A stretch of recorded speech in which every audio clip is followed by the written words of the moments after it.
Hi, welcome back to my dungeon, and this time we're going back to the failures, and I have something a little bit special for all my little crypto heads out there, and I'm going to talk a little story about me and my history with cryptocurrency. I know this is going to be a pretty long video, and we all have the attention span of a fly, but trust me, you're going to want to watch this whole thing, hear my story, and then make your own sort of conclusion on what you want to do next when it comes to cryptocurrency. So, how I structured my story is actually in three phases. We have our college years, and then we have the hype period, and then we have the crypto pandemic. So, let's get started. So I'm really dating myself here, and if I have any younger viewers, please don't judge me for my age. I know I look young here, but when I tell you when I went to college, you're gonna be like, "Holy crap, this dude is kind of old." And then for my older viewers, I'm not young. Trust me, I'm not young. I am sitting here with a busted leg, and I cannot play basketball anymore. I am not young, so stop it. So I actually started college in 2008, and that was during the global financial crisis, also known as the housing market crisis. And it was definitely a interesting time to start college. It didn't really affect me too much because at that time I didn't own a home, I didn't own stocks. I was just, a young kid starting college, doing, what I thought would be something that I could do in the future, which turned out to not happen because I actually went to college for electrical engineering. And right now, I am not doing that. I'm doing software engineering, I'm doing blockchain, I'm doing that type of stuff. But it was a pretty interesting time because a lot of people had issues with how the financial markets worked. So, as you know, a year later comes Bitcoin. Now, I didn't know anything about Bitcoin in 2009. Trust me, I was too focused in my books. And then come around to 2010, I was too focused on transferring to a different school because the school that I was currently attending was going to lose accreditation for their engineering program. So I transfer schools and then I go to a big school. I go to actually University of Maryland. And if you don't know about that school, it is a huge school in Maryland. It's probably the biggest school in Maryland. And that's when I start meeting different types of people. I start doing other things that aren't engineering based. I actually changed my major as well. And it kind of helps me expand my mind a little bit. And this is where sort of my Bitcoin story begins. And once I start at Maryland, I think it's like 2011 or so, I hear through the grapevine from other kids that also go to the school, and then they're talking about, this digital currency. And they're saying, have you heard about Bitcoin? Do you have some Bitcoin? And I was just not the type to invest. Are really dumb, for real. It's crazy how many times people regret not investing in Bitcoin, or at least interacting with the blockchain in some shape, form, or fashion back then. Now, a couple years later in the future, I actually dabble into interacting with different blockchain networks, and the first for me was actually Dogecoin. So the first coin that I actually ever owned was Dogecoin, and it wasn't through mining. It literally wasn't through buying or trading it. All I had to do was download the Doge wallet, and this was sometime back in 2013, and then there were faucets. And if you know what faucets are, they're pretty much just websites where people set up a faucet and then they send free crypto to you. Nowadays, people use faucets for like testnet coins on Ethereum, or they might use a faucet for some other sort of reason, but it's not anything that's going to give you mainnet token. But back then, faucets were big on giving you that token. There was no testnet faucet stuff going on back then. It was just, here, you want some Dogecoin? Click on this button, put in your address, and you're going to get Dogecoin. And also around that time in 2013, I believe it was the end of 2013, I created a mt.gox account. And if you know, mt.gox literally a year later went bye-bye. It got hacked, and then they just shut down the servers, and that was that. Now, when I made my mt.gox account, I didn't even have enough time to try to invest in any Bitcoin or any cryptocurrency at all. So my college years and the years a little bit after I graduated college were pretty much a bust. So now for the hype years. Fast forward a little bit in time, and I think it's around 2016 or 17. My life is a little bit better. I have a house. I have a better job. I'm making a little bit more money, still not that great. And I have some good friends around me. And one of my friends actually brought me back into crypto again. And he was like, "Have you heard of this thing called Ethereum? I think you should buy it. And I think you should download Coinbase."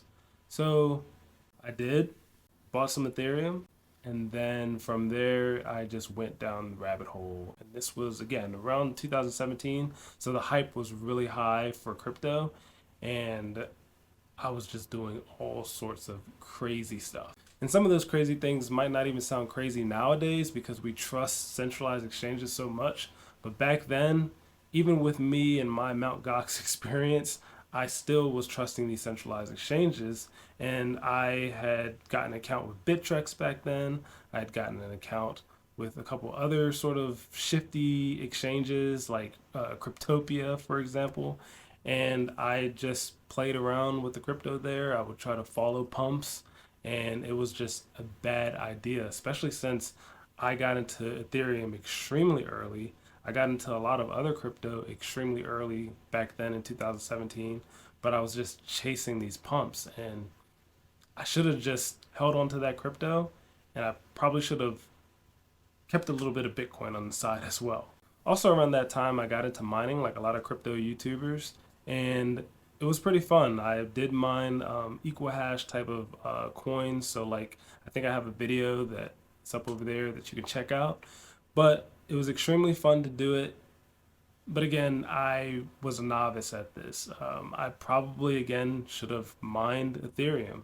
I probably should have held some of those coins a little bit longer and or sold them for Bitcoin and kept the Bitcoin. But none of that even mattered because I was mining directly to an exchange, which was Cryptopia, and then Cryptopia then went bust. So I got hit by another centralized exchange.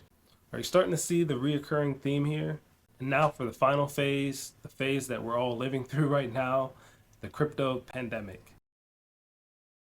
So fast forward a little bit more, and I'm doing even better in my career. I'm making even more strides, more money, to a point where I'm like, okay, I need to move out of the area that I'm in and up my lifestyle a bit, where I can have a basement, like what I have here. And at the start of 2020, I had just picked up a couple remote jobs and I was sitting pretty, but I didn't know what was coming right around the corner, and it shook the world. When that catastrophic event happened and it just shook the whole world, I haven't been mining and I wasn't really actively trading in crypto.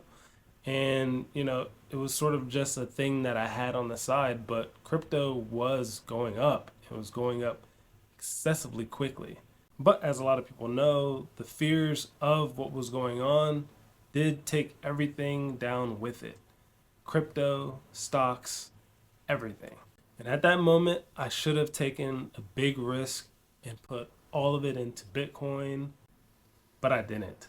I think stupidly around that time, I was really also focused in becoming a professional race car driver, and I put a lot of money into that when I should have been putting it into cryptocurrency. 2021 actually came around the corner and Bitcoin exploded, and my car career was not. So now, granted, when it exploded, I did have some crypto and that stuff skyrocketed. But what does it matter if it skyrockets when you don't sell it? Yeah, I didn't sell it. And I'm still sitting with a lot of that crypto now. And it's down in the gutter. But that pump was all I needed to get really back into crypto again. So then I bought mining rigs. I started mining again. I started actively trading again. I started putting more money into crypto. And it was fun for me again. As crazy as that sounds. But then that oh so great reoccurring theme came up again. And FTX happened. Celsius happened. And then now what we're living through, Binance and Coinbase and the SEC, and all of this happening to centralized exchanges. And granted, I wasn't affected by Celsius or FTX. I'm somewhat affected by the Coinbase case.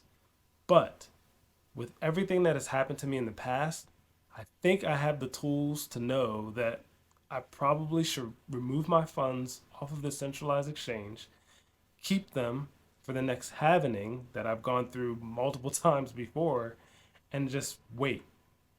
Hold it, wait for the storm to clear, and then eventually sell the crypto. So if you sat through all of that nonsense, congratulations. I mean, you probably are looking at your screen right now. You just want to punch me, right? I mean, I kind of want to punch myself. I've been in crypto for an extremely long time. I'm fortunate to know a lot about the industry. I'm also fortunate to have studied it. I'm also fortunate to have created different smart contracts. But the issue is I haven't truly capitalized off of all of this knowledge and all of this experience. But why I made this video for you all is so that you can take what I've learned and then apply it in this next bull cycle.